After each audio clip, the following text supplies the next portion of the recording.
So we're doing this. Quentin Tarantino can shut the fuck up. There, it's right up in the front of the video, right there at the beginning, for the attention, for the grabber. Nobody can say that the interesting part isn't right there right away. I'm not forcing you to watch all the way to the end to get to the point, baiting you in for a call to action. The call to action, as always, is to please subscribe to the Movie Bob Patreon or toss some money into the Movie Bob Coffee. How the fuck are we supposed to pronounce that? Is it Kofi? Coffee? Kofi sounds like a dude's name. Is it coffee? I know it's like buy me a cup of coffee, but whatever. Please jump into one of those and toss a coin in the cup, because we think we've got the equipment working again, but eventually we're just going to need new equipment, and the algorithm is still kicking our ass. Anyway, I will eventually do a review of Kill Bill, the whole bloody affair, I hope. Depending on how long that sticks around in theaters. That's a long sit. That's 5.5 fucking hours. Even my ass gets tired. Especially since there's less cushion in it now because, again, lost a considerable amount of weight for both health reasons and poor as fuck reasons. I didn't get it out for the weekend because I didn't get to see it because it's long and I got other shit to do, clearing out the work stuff for the holidays. Everyone was supposed to be talking about that movie coming out and all the new stuff in it, or at the very least talking about how it's weird that we finally got a new chapter for that, but it's in Fortnite. Did you see this? They did Yuki's Revenge, the legendary, previously unmade post-story to Kill Bill, but they did it using Fortnite, which is like the most, hey, how you doing, fellow kids thing that even Quentin Tarantino could ever do. Of all of the angry old Gen X guy stuff about Quentin Tarantino, the fact that he would do some shit in Fortnite instead of doing it in anything else, and saying, no, fuck no, I'm not going to do it. Like, you could picture Quentin Tarantino being a guy like, I'm not going to do some shit in Fortnite. That's some, like, lame-ass kids shit. Like, if Quentin Tarantino was going to be a real one, he should have specifically not done that in Fortnite and, like, resurrected Newgrounds and just done it in Newgrounds. I'm not even anti-Fortnite. But, like, if Quentin Tarantino is going to Quentin Tarantino, he either should have done that specifically in Roblox because Roblox is some edgy, bad, shady, criminal corporate stuff, or he should have done that as some Adult Swim shit and had, like, the Smiling Friends guys do it. Fortnite? What the fuck, man? Come on. Come correct or don't come at all. Yeah, I watched the Fortnite. I think it was fine, but, like, it's weird that of all of the keeping it real shit that Quentin does, is he'll also go off and do Fortnite. Whatever. But instead of even talking about how weird it is to do part of Kill Bill after all these years in Fortnite, everyone is talking about Quentin Tarantino had to get online and do some interviews and talk about how there's some actors he doesn't like. He singled out randomly Paul Dano and Matthew Lillard, who are two character actors. I think they count as character actors. I think they count at this point as character actors. Two respected character actors of their generation. And Tarantino says he doesn't like, he thinks they're limited actors. He seems to really dislike Paul Dano, which feels personal. So I wonder, like, who it was that Quentin was trying to hook up with that Paul Dano hooked up with instead. And Matthew Lillard, which just feels like some leftover 90s shit. Like, Quentin didn't like him in the 90s when he was in more mainstream horror movies than Tarantino was into, and just has still been taking it out on him. Because Lillard has gone on to be a respected and interesting actor and a pretty stand-up guy, but whatever. The point is that suddenly this has managed to turn people around on Tarantino and recognizing that he's kind of a dick. And that's really weird. Like, it's not weird, it's not unexpected. It's weird that it took this long. And this is not me being an anti-Tarantino guy. I am a Quentin Tarantino fan. I think all of his movies are pretty good. In fact, in some respects, I think that he's a little underrated. We'll get to that.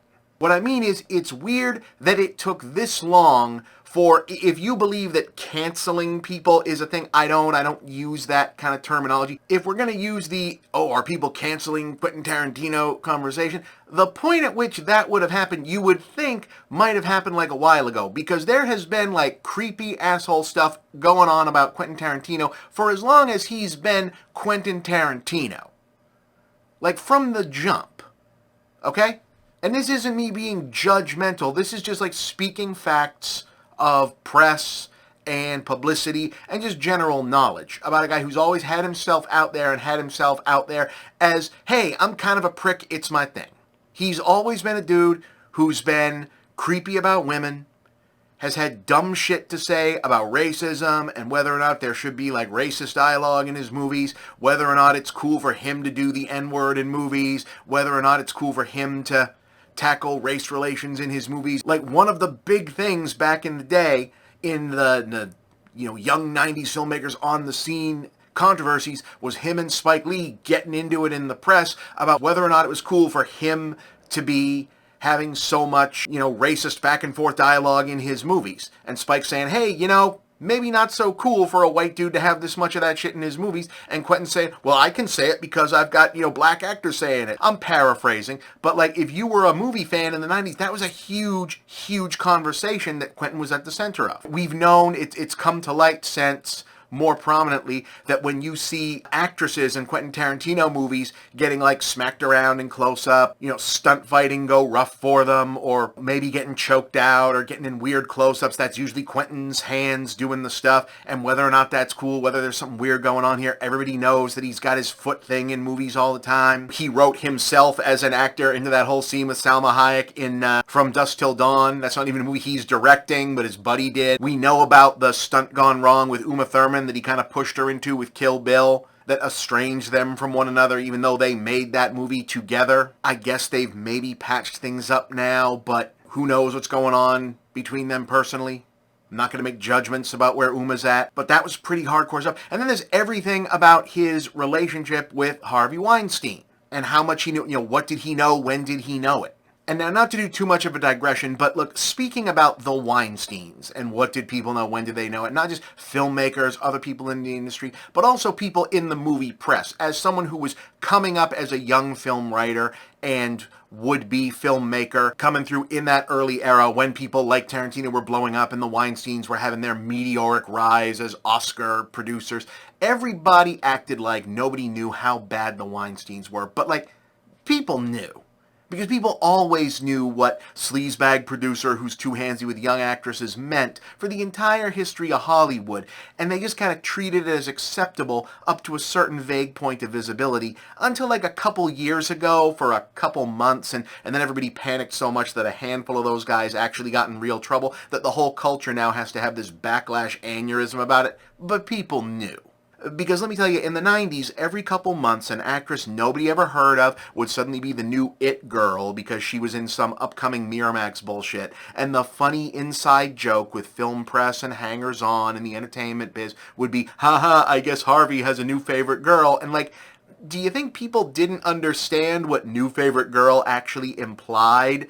Or that they did but didn't think too hard or at all about how much consent was involved in what was being implied? Because the other part of the point there is that what they were implying wasn't something unique to the industry at any given point. Anyway, that's a different show, but yeah. Point is, it's not so much unexpected but illustrative that film fandom community has had a lot more outragey reasons and opportunities over like 30 years to turn against Quentin Tarantino for a whole bunch of other this guy is kind of a dick reasons, and they finally decided that enough was enough because he decided to pick on two dudes. Because that's always the way. And I'm not trying to make some big kind of statement here about, oh, nobody believes women, nobody believes anyone else, because everybody knows that's true.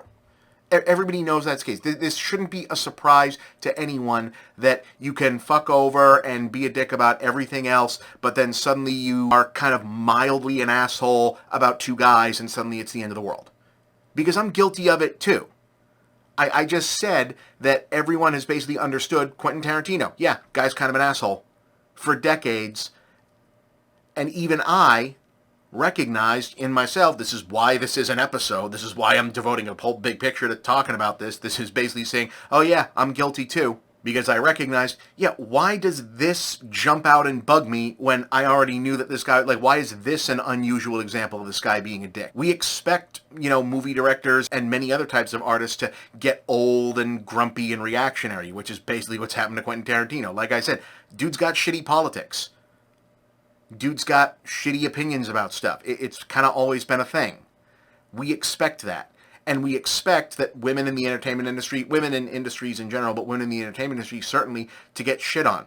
Remember that whole decade when everyone just kind of was expected to hate Anne Hathaway for no reason? That was like a whole thing. And then they did it to Jennifer Lawrence, and then they kind of did it to Emma Stone for a while, and then we're going to do it to the next girl, and we're going to do it to the next girl. They're doing it to those 2 girls that got fired from Scream. Remember that? I'm doing it by accident right now. I'm referring to grown women as girls. Oops. Fuck me, right? Yeah. What we don't expect is for guys, especially white guys, to get picked on. That's surprising, and then it becomes a big deal. That's why this is a thing that we're talking about. It shouldn't be that way, but that's the way it is. As for the situation at hand, let me put my cards on it. Quentin should shut his fucking mouth about shit like this. Not just about these 2 guys, not just about other directors' movies or other things in general. He should shut the fuck up about this. No, I'm not saying that if someone asks him, hey Quentin, did you like this movie, he should lie and say that movie's good. No, I'm not saying if someone says, hey Quentin, you're a director, do you like this or that actor, he shouldn't say, hey, I like this or that actor. But he really shouldn't be just calling and shitting on people in a public place. As a professional. It's unprofessional to do that, in my opinion. And I think that about any other name, because people will jump down in the comments and say, oh, do you think this is about so-and-so who also said it about so-and-so? Do you think this? Yes. Name a recent person, yes. Go back in time and say it about, oh, do you think that about when Hitchcock said it about Jimmy Stewart? Yes. Do you think that about this other great director who said it about this other great actor? Yes. Even if they were also good people or bad people and said it about bad people. Yeah. Yeah. I don't think that people should try, like, fuck over other people in a business in a public thing like that.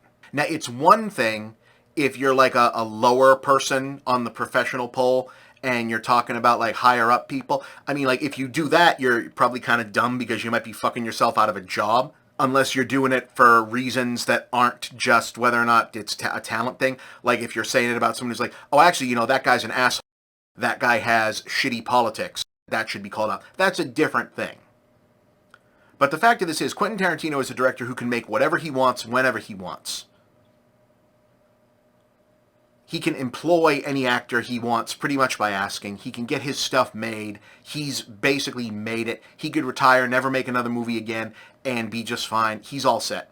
The people he's talking about in this case are working actors who, like most actors, even actors who've got money, even actors who are comfortable, probably still have to, like, audition for stuff. But yeah, Matthew Lillard is the voice of Shaggy in almost all the Scooby-Doo cartoons. Matthew Lillard can show up in horror movies and do cameos. But Matthew Lillard's still a working actor. He has to go out and get roles. He has to put away money for him and his family. He is a working actor. He's on the convention circuit, signing autographs and, taking photos with fans to make his money. He needs to get big parts to shore up his career so that eventually maybe he can retire and be comfortable. Paul Dano, he's a well-known actor, well-respected actor. He was just in The Batman. He was good. I don't care for that movie, but he was good in it. But here's the thing about that. He's got people coming up nipping at his heels. He's got filmmakers looking at him saying, okay, should we hire Paul Dano or should we put the Chalamet kid in a weird wig? He's got to worry about that. There's going to be another guy coming up behind him trying to jump his parts. And Quentin Tarantino, as someone who at one point wasn't Quentin Tarantino, the invincible director guy who can do whatever he wants, should respect that. And the fact that he doesn't is unprofessional, in my opinion. That's bad business, and there's no reason to do it. If he thought they were bad guys, if he had a personal problem with them, and maybe that's what it is, maybe this is personal. I suspect that this is personal. I suspect that this is shitty and personal, and that's also bad, but that's a different thing. In my opinion, once you're in the business situation and you're like way up the top like that, you shouldn't be shitting on people under you and wrecking their ability to work if you don't have a good reason. And I just don't particularly care for their work isn't a good enough reason. And if he doesn't get that, I have less respect for him. Not as a filmmaker. As a filmmaker, I think he's a good filmmaker, but I have less respect for him as a person. And as a professional. You see, a lot of people like to talk about this, separate the artist from the art. You got to separate the artist from the art. And I agree with that very much. You got to separate the artist from the art. You got to be able to look at a piece of art separate from the person that made it to the degree that you're able to and appreciate it as a piece of art, even if the person who made it is a piece of shit. But that's got to go in the other direction, too. And people rarely want to do that. They only want to use that argument as a way to absolve themselves from liking something and then not dealing with the fact that the person that made it had problems. But if you're going to separate it, then the separated artist part is still a guy that exists. And you also got to be able to acknowledge that. You also got to acknowledge and say, okay, but now there's this other separate thing, the artist, and this guy is an asshole, or this woman is an asshole, or whoever. And I think that is equally valid. You got to be able to do that. I do that when I look at stuff made by people who I think suck. Look, I'll tell you straight up, whenever Mel Gibson releases another movie, and I know Mel has been in and made movies recently, not really anything worth looking at or seeing, but like I saw Hacksaw, I will tell you straight up, Mel Gibson is an absolute piece of shit person. He's a violent abuser. He seems to be he appears to still be and has been for a long time an anti-Semite. He's a monster. He's got terrible politics. All the awful things you can say about Mel Gibson. I've lost a job at one point because I refused to lie and say that I liked a Mel Gibson movie when I didn't. It was The Passion of the Christ, by the way. That was a whole other story. I will tell you straight up that Mel Gibson is an incredibly talented actor and has made great films. Braveheart's a great film. I think The Patriot, where he only acts I think that's actually a very good movie as well. It's ridiculous. It's pulpy nonsense, but it's great. And I gave a positive review to Hacksaw Ridge and The Beaver, which nobody fucking remembers. That when he was talking to a beaver puppet, Jodie Foster made it, and he was in it. I thought that was a pretty good movie. So I'll tell you straight up, yeah, that dude's a great filmmaker and a good actor. He's a piece of shit human being. That's my go-to example from someone who was attached to me being personally wronged and I can name is a terrible person. But he's talented. You got to separate those two things, but then you got to deal with both of the things, not just the one that allows you to feel good. So I can tell you, Quentin Tarantino, damn good filmmaker. Pulp Fiction, great. Reservoir Dogs, great. Jackie Brown, great. Grindhouse, great. Kill Bill, great. Hateful Eight, Django Unchained. He's directed TV shows. Once Upon a Time in Hollywood, great. He is one of the greatest filmmakers of his generation. He is one of our great living filmmakers. He seems to be a shitty guy. He has always seemed to be kind of a shitty guy. He's got real problems, and he's being a dick in this particular instance. Both of those things are true at the same time. I like his movies. He can go fuck himself in this particular case, and he's not someone that I would really want to hang out with. Damn, how much time do we got here? But more broadly, here is a broader, bigger picture, hey, hence the title of the show, thing about Quentin Tarantino. Quentin Tarantino is a weird, interesting guy with weird, sometimes kind of bad, stupid, baffling taste and opinions about movies, and he's also got a lot of those opinions that he likes to run his mouth about and talk about endlessly. Okay, that makes him interesting as a person, and sometimes it made for interesting points of reference within his own filmmaking. But what it doesn't do is make him a good filmmaker. What made Tarantino a good filmmaker, what continues to make him a good filmmaker, what will probably always make him a good filmmaker, is his actual technical skill and craftsmanship as a writer and storyteller, his ability to draw compelling performances out of actors, his use of visual narrative, and his collaborations with specific actors, editors, cinematographers, and other professionals in the collaborative medium of filmmaking. That's what makes him a good filmmaker. And people mistaking one for the other when it came to Tarantino and a bunch of other directors and other artists of his generation and background, the whole run of Gen X film school indie Sundance guys has been a huge problem for a long, long time. And I don't really think that my generation of film critics, film appreciators, definitely not video essayists, even trending over into the next generation of millennials doing this job, have really properly purged ourselves of that mistaken viewpoint. And if getting to a point of being able to say, hey, Quentin Tarantino, that guy's kind of full of shit, right? Is what it takes to start just puking up that particular bad medicine, maybe that's a good thing. You see, Quentin, when he first showed up in the early 90s, depending on where you want to say that he fully emerged as the guy at the moment he did, whether it was the screenplay for True Romance, whether it was Reservoir Dogs and Pulp Fiction hitting one right after the other at Sundance. Quentin showed up as this real talent kind of right away. Good movies with good scripts, just jumping out at people. And he had this really cool backstory, a video store movie geek made good. And this appealed to critics of a similar background who looked at this. You know, all these guys, the proto versions of me, basically posting on the earliest versions of internet chat rooms and forums and fanzine press, looking at that saying, ooh, that reminds me of me. I could do that. I also know all the movies, and I'm also a professional movie knower-abouter who wants to make movies. If he can do it, I can do it. And Quentin really fed into his own mythology about this. You know, he had this famous line, no, I didn't go to film school. I went to films, which was really only kind of half true. Like, yes, he didn't go to film school.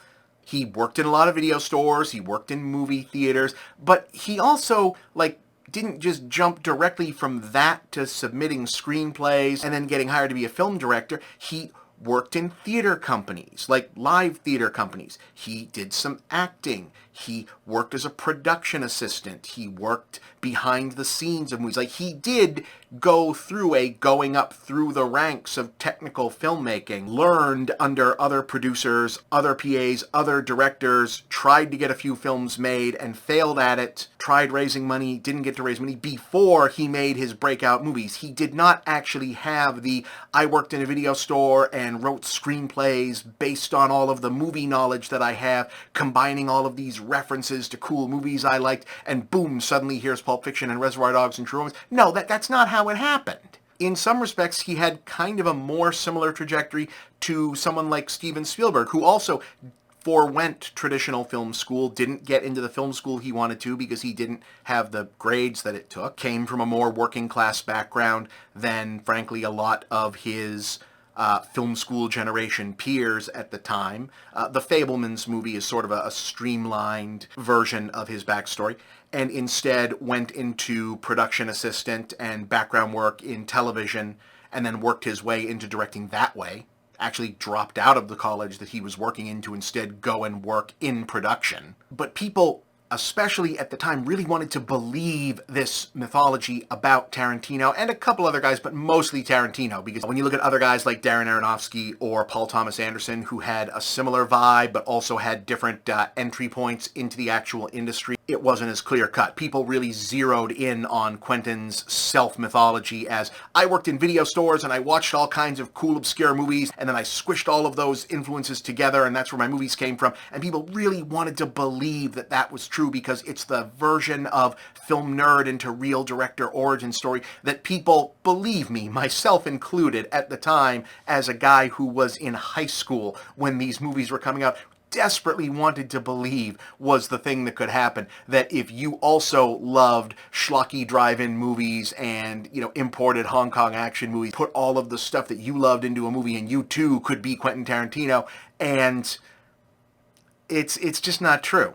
The fact is, he also learned through trial and error experience how to actually make films, how to do shot, reverse shot, how to do film directing, how to tell the nuts and bolts of real storytelling, real screenwriting. He had influences through Lawrence Bender and Roger Avery and people who helped mentor him. He learned to be a real director, not necessarily through going through film school, but he certainly got filmmaking lessons. And the fact that he was able to do that, combined with what does seem to be genuine actual skill as a storyteller and visual stylist, was able to be a good film director. And unfortunately, the perpetuation of this, that all you need to be is a cool, well-read guy who's seen all the movies, film nerd, who just knows all kinds of movie trivia, and that will make you the next Tarantino, has not been good for anyone who wants to be the next any kind of filmmaker, and it really hasn't been good for the public persona of Quentin Tarantino. Not necessarily as a filmmaker. I think as a filmmaker, in some ways, he has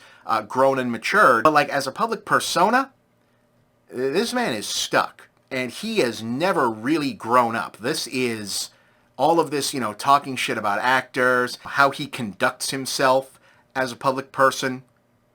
You know, man acts like a toddler.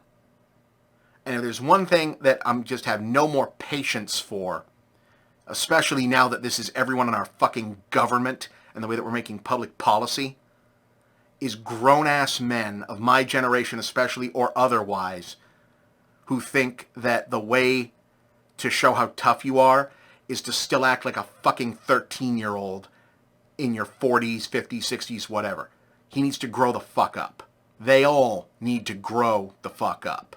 So yeah, absent what it says about the two actors or anyone else who he's talked shit about more in between now and whenever this video comes out, and the caliber of his films, the caliber of the new version of Kill Bill, which people are telling me actually does make the movie substantially better, I think it's kind of good that people are having this be the, actually Quentin Tarantino is kind of full of shit outside the context of whether or not his movies are good moment, for that reason. Again, not because the movies need reevaluating. I think the movies are good. Looking forward to more Kill Bill. I've already said. I'll keep saying it so that people don't need to get down in the comments and bitch about it. And not even because I think that we really need to reevaluate Quentin Tarantino. The pop culture presence of Quentin Tarantino as a guy who is a good filmmaker, but whose moment as the king of Hollywood cool has very clearly passed. I get the sense that Gen Z and below probably thinks that his movies are good, but that he himself is kind of cringe. And, that's probably fine. I think that the word cringe, the use of the word cringe is itself kind of cringe, but if any human being of my generation, defines the term cringe, it's probably like the present day version of Quentin Tarantino. Like, dude, come on, clean yourself up. Get over this shit. Stop it. Just stop the whole thing. Make good movies and just stop all this all other bullshit. You made the follow-up to Kill Bill in Fortnite, my man. Knock it the fuck off. Stop this shit. If you're going to cast yourself as something in one of your movies, just don't do that in general. You're not good at it. But don't cast yourself as like the pair of hands that needs to choke out the actress. No one thinks that's cool or edgy. That's weird, goofy shit. That's creepy. You're creepy. Knock it the fuck off. And shut the fuck up about other actors in movies that aren't even yours. Those dudes are trying to get work and you're fucking with it. Don't fuck with other people's money. What the hell are you doing? I don't know. Now I'm rambling, but you get the idea. Our culture desperately needed to get past this much too long-lived thing where the sum of your pop culture influence was the basis of your talent, was some kind of metric, because it's not. That is a foolish concept. It's like the nerd version of the idea that you need this specific classical education to know anything, that you need to have gone to a specific college and read all of these specific books to count as a smart person. That was never actually true, and this isn't true. Tarantino's a good director because he's a good director. Not because he drops a cool, obscure song cue from a Fulci movie over a kill scene and you understood it because you also saw that movie. That's not how it works. That's a reference. Using it in a good way can be interesting. The reason you know it's good is because I guarantee you that almost no one who now knows that whistle alarm sound effect in Kill Bill was the Twisted Nerve song knew that when they were watching Kill Bill, because that's an obscure ass pull of a reference. They knew it now because they looked it up later after the movie, but it still worked because he recognized it as cool music and used it in a cool way. That is good audio-visual combination filmmaking. Knowing the reference is not in itself good filmmaking. That's the difference. It's why Alice in Wonderland is still a good story centuries later. I think, yeah, it's centuries at this point, or at least over a century later. Even though most of those nursery rhymes in it are now better known for being in Alice in Wonderland than they are when they were referenced in it. But no one is going to remember fucking Ready Player One in like 50 years. Book or movie, with apologies to Mr. Spielberg. The fact is, many great artists have boring, or completely banal or completely bananas out there backgrounds and tastes, and that's good. It's actually really interesting to talk to people who are good artists and find out that they have really just dull or pedestrian tastes in things. It turned out that J.D. Salinger just sat around all those years and really liked watching the Andy Griffith Show. To me, that's more interesting than finding out that he had all of these really, cool, edgy things to recommend after all of those years. I've interviewed John Carpenter twice. On 2 different occasions, I had phone interviews with John Carpenter. I'm not sure that the places that actually paid me to do the interviews ever actually ran them, because famously, John Carpenter is not that great an interview, because he famously does not want to talk about his movies or the things that he's currently working on. John Carpenter is great when he is holding court at a presentation of something, but on interviews, man does not want to talk about anything. Doesn't want to talk about films, doesn't want to talk about his own films. John Carpenter will talk your ear off about basketball or whatever he's playing on Xbox or PlayStation right now. But he does not want to talk about movies. He's done right now talking about that shit. To me, that's fascinating. Go and look up Quentin Tarantino's movie of the year lists from years past. They're always fascinating, but he also has sometimes interesting but mostly garbage taste. I think George Lucas is an actual good director and a great artist who has done great things for the advancement of technology and the advancement of filmmaking and whatnot, but George Lucas is a Looney Tune when it comes to movies and it comes to what makes a good movie or not. That makes them interesting. And yes, some artists, going back to Tarantino so we can wrap this up, are just pricks. Sometimes, a lot of the time, great art, great books, great movies, great literature are made by absolute bastards. Quentin Tarantino seems to be a complete bastard. And almost none of it will ever have to do with how much stuff they know or whether or not their opinions on it are any good. And conversely, sometimes you will find people whose art you think sucks who actually have fascinating, great opinions on good movies. This has now turned into a bit of a ramble. Quentin Tarantino was wrong to pick on Matthew Lillard and Paul Dano. All of us should ask ourselves why that was the thing that bothered us more than every other stupid fucking thing that Quentin Tarantino has said or done over decades. But I will again reiterate, Quentin, please, God, just make whatever movie you're going to make and think about shutting the fuck up. I'm Bob, and that's the big picture.